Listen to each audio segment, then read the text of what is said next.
دریا نداره که بی تو غروبم تماشا نداره. من شهر دورم پر از جای خالی، پر از آرزوی یه جشن خیالی.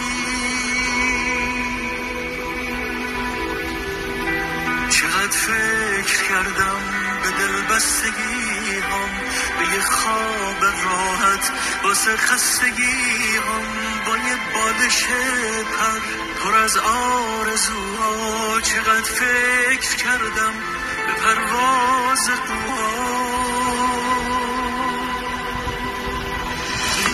خدا رو چه دیدی؟ شاید پر گرفتیم، شاید خنده هامونو از سر گرفتیم. نگو چی گذشت و نگو چی کشیدیم، شاید شب تموم